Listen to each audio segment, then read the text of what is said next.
시수요자들의 주택 구입이 늘어나면서 매매 거래가 꾸준하게 이어지고 있습니다. 또 일부 무주택자들이 내 집 장만에 나서면서 거래가 계속해서 이루어지고 있다는 분석인데요.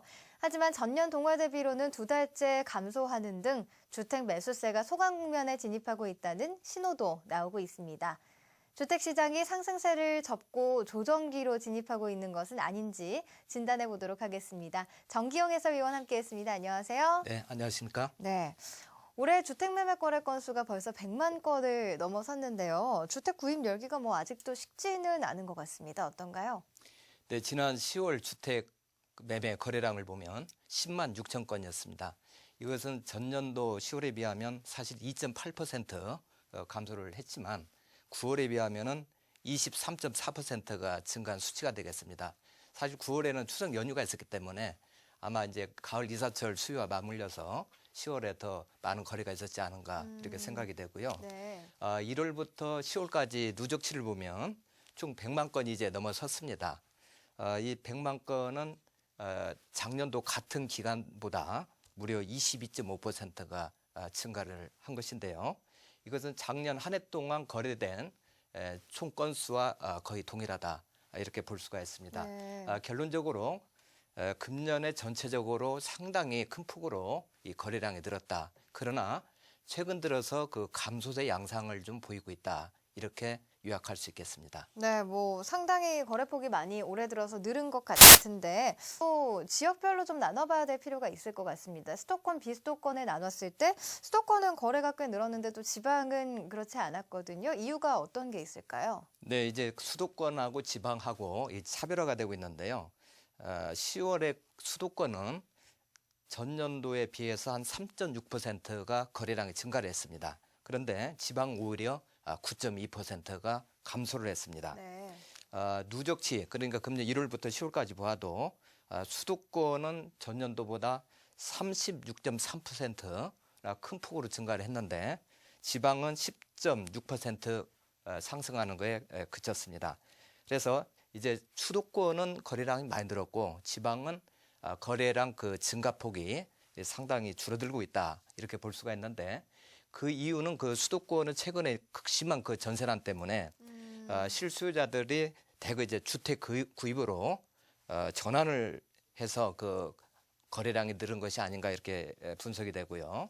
예를 들면 그 서울에서 그 전세난에 시달렸던 사람들이 그 외곽 지역으로 이제 많이 옮겨가서 매매를 한 그런 수치가 나오는데요. 제일 많이 거래량이 이루어진 곳이 그 고양시입니다. 한 19,000건 정도가 되고요. 네. 거기에 이어서 용인시, 수원시, 남양주시, 부천시 순으로 이 서울에서 밀려난 그 전세 난민들이 대거 그 주택을 매입한 것이 아닌가 이렇게 보고 있고요. 한편으로는 이제 내년부터 그 주택 그 담보대출이 좀 까다로워지게 돼 있습니다. 그래서 아예 해를 넘기기 전에 지금 미리 구입을 하는 것이 어떠냐 해서 일부 또 수요가 편성한 것 같습니다. 네, 연말이 오면서 조금 몰리고 있는 현상이 나타나고 있다고 봐도 되는 거군요. 네네. 수도권, 비수도권으로 나눠서 살펴봤는데요. 또 주택 유형별로 보면 아파트보다는 연립이나 다세대, 단독주택이 늘고 있는데 조금 전에도 이 전세난 때문에 매매 거래가 이어지면서 수도권에 집중되는 현상이 나타나고 있다고 이야기를 해주셨는데 이렇게 유형별로 차이가 나는 이후에도 전세난이 작용을 했습니까? 근데 과거에는 그 아파트가 다세대 연립 또는 다가구 단독보다 훨씬 인기가 있었고 좀 거래량이 많았었습니다. 그런데 지난 10월 달에 보면 아파트는 전년도에 비해서 그 거래량이 한 11% 정도가 오히려 감소를 했습니다. 반면에 연립 다세대는 20.6%가 증가를 했고 또 다가구 단독은 15.3%가 증가했습니다. 금년 초부터 10월까지 봐도 아파트는 증가가 한 18.7%였으며 반해서 연립 다세대는 34.5%, 단독 다가구 주택은 27.9%가 증가해서 큰 폭으로 다세대나 연립이 그리고 다가구 단독이 거래가 있었다는 걸 알 수가 있습니다. 근데 지역을 자세히 보면 서울 은평구하고 강서구 이쪽은 약간 그 서민들이 더 몰려 살고 있다 이렇게 볼 수가 있는데 이쪽에 그 연립 다세대 주택 그 거래량이 2008년도 이후에 최대치를 보이고 있습니다. 이것은 이제 전세난에 그 밀린 세력들이 서울의 약간 외곽 지역으로 옮겨가서 전세가에 해당하는 금액으로 아예 그냥 연립 다세대를 사지 않았나 이렇게 분석이 되고요. 결국 이제 가격이 싸기 때문인데 예를 들면 그 강서구 화곡동에 한신 아이러빌 그 빌라가 있습니다. 이거는 85제곱미터의 경우에 한 1억 9,500만 원이거든요. 그런데 인근의 화곡대림 아파트 같은 경우는 똑같은 평형대가 한 3억 5,500만 원에 거래가 되고 있습니다. 네. 그래서 이 다세대 연립이 상당히 싸기 때문에 전세 수요가 아예 다세대 연립으로 가서 구매를 하지 않았나 이렇게 분석이 되고요. 또 한편으로는 그 마포나 은평구 같은 경우는 재건축 이주 수요들이 아예 전세 물량이 없으니까 또 연립 다세대를 구입한 경우도 있습니다. 네. 그 외에도 그 보증부 월세로 사는 사람들이 매월 50만 원, 60만 원 월세 내느니 차라리 저리로 대출을 받아서 집을 사자 하는 수요도 있고요. 또 최근에 그 두드러진 특징은 이런 집값이 오르면 과거에는 외곽으로 계속 이사를 이제 옮겨 다닌 사례가 많이 있었는데 가능한 한 현재 출퇴근 지역 이런 곳을 크게 이탈하지 않는 경향을 보이고 있습니다. 예를 들어서 가격이 오르면 우리 아파트 면적을 줄인다라든지 이런 형태로 됐는데 지금은 주택을 약간 바꾸더라도 가능한 한 자기 그 근무지에서 이탈하지 않으려는 그 경향이 강하게 나타나는 것 같습니다. 네, 그러니까 말씀해주신 걸 정리해보자면 좀 높은 전셋값 때문에 부담을 느끼는 실수요자들 때문에 그런 현상이 나타나고 있다 이렇게 이해를 하면 네네. 되는 것 같습니다. 그 집값 하락, 공급 과잉에 대한 우려도 나오고 있고요. 공급 과잉으로 인해서 집값이 추후에 하락하는 것이 아닌가 우려를 하시는 분들도 많은 것 같은데 이런 의견에 대해서는 좀 어떻게 생각하시는지요? 요즘에 그 전망이 상당히 엇갈리고 있는데요. 네. 일부는 미분양이 증가하고 아까처럼 거래량이 좀 감소가 되니까 이제 드디어 대세 하락기를 맞이하는 게 시그널이 아니냐, 신호가 아니냐 이런 주장도 있고요. 어떤 쪽에서는 잠시 숨고르기 수준이다 이렇게 보는 또 견해가 있습니다. 사실 매매 거래량이 지금 상당히 주춤거리고 있는데요. 지금 9월부터 2달 연속 전년도 대비해서 계속 거래량이 좀 줄고 있고요. 미분양 주택 수는 그 6월 달에 3만 가구를 넘어섰는데 계속 그 3만 가구 안으로 들어오지를 못하고 있습니다. 지난 4월 같은 경우는 이제 3만 가구 밑으로 이제 줄었던 때인데 그 이후에 다시 6월부터 미분양이 계속 그 증가하고 있고요. 또 10월에 그 청약을 한 그 수도권의 경우를 보면 27개 단지 중에 1순위에서 마감한 곳은 10곳밖에 없습니다. 그래서 요즘에 그 청약도 좀 1순위에서 마감되지 않는 그 열기가 좀 식어가는 양상을 보이고 있다. 이렇게 볼 수가 있고요. 또 이제 전체적으로 보면 그래도 그 공급대 물량이 계속 소화가 되고 있으니까 당분간은 좀 완만한 상승세가 지속될 것으로 보는 시각이 지배적이다. 거기에는 그 저금리에 의한 그 유동성 장세가 내년에도 계속 이어질 것이다. 이렇게 보는 입장이 큽니다.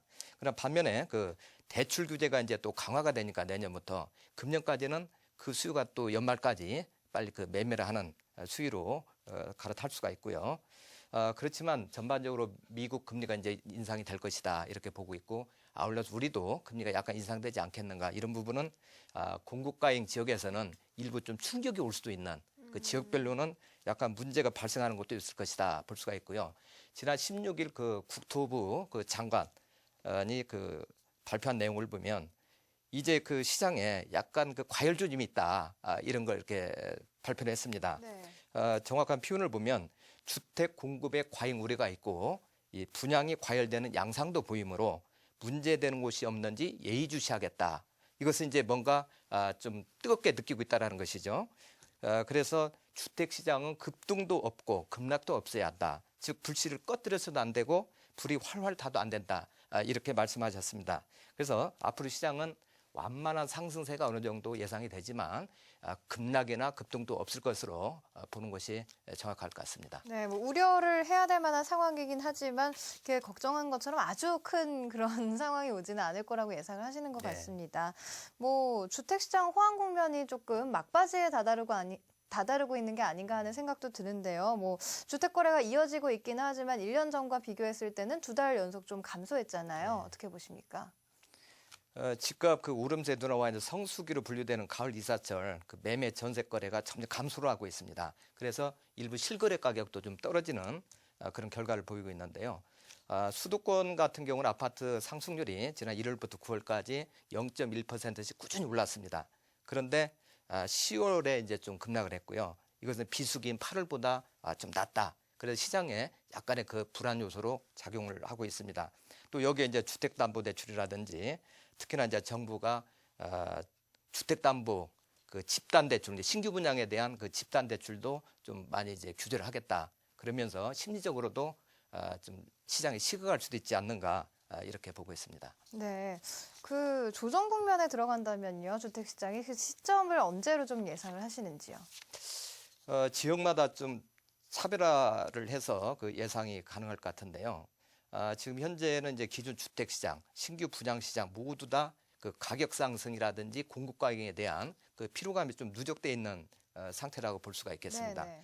그런데 아직도 그 저금리의 전세난이 심화되고 있는 상황이기 때문에 그 상승폭이나 거래량 약간 둔화가 될지라도 내년까지는 좀 소폭의 오름세가 지속되지 않겠는가. 이게 전체적으로 보는 시장이고요. 그러나 지역별로는 달리 보고 있습니다. 예를 들어서 지방 같은 경우는 이미 안정세에 접어들었다. 그래서 내년부터 바로 이제 조정 장세에 들어갈 가능성이 없지 않아 있습니다. 근데 서울 같은 경우는 아직도 상승세가 계속 지속되고 있는데 물론 지방보다 서울 상승세를 늦기 시작했습니다. 금년도부터 이제 회복하기 시작했는데 그래서 이런 상승세가 내년에도 어느 정도 유지가 될 것이다 보고 있고요. 단지 수도권은 내년 하반기부터 그 외곽 지역을 중심으로 일부 조정 국면에 들어갈 수도 있다라고 보고 있습니다. 그리고 광역시 같은 경우는 내년 상반기부터 조정 국면으로 들어갈 수 있지 않겠는가. 그래서 다시 정리하면 올 연말부터 내년까지 전체적으로는 약간의 호조세를 보이지만 이제는 지역별 양극화가 심화될 것이다. 그래서 일부에서는 그 불안한 호황이다. 이렇게도 표현을 하고 있습니다. 네, 그러니까 조정 국면에 들어가는 시기도 지역별로 다 다르겠네요. 전셋값 상승세 뭐 조금 전에도 이야기해 주셨지만 물량도 없지만 전셋값 고공행진이 계속 이어지고 있는데 이런 현상은 좀 언제까지 계속되겠습니까? 지난달 사실 보면 전국 아파트 전셋값 상승률이 0.76%로 금년 들어 가장 낮았습니다. 특히 지방이 상당히 상승세가 그 둔화가 됐고요. 그다음에 이제 광주 같은 경우도 그리고 부산 같은 경우 그다음에 대구 과거에 좀 열기가 있던 곳도 전부 다 지금 그 전세가 상승폭이 아주 낮아졌습니다. 그리고 서울도 그 5주 연속 그 둔화되고 있습니다. 그래서 당분간은 전세가 상승률도 상당히 좀 둔화되지 않겠는가 이렇게 보고 있습니다. 네, 고맙습니다. 오늘 주택시장에 대한 이야기 정기영 해설위원과 함께 나눴습니다. 고맙습니다.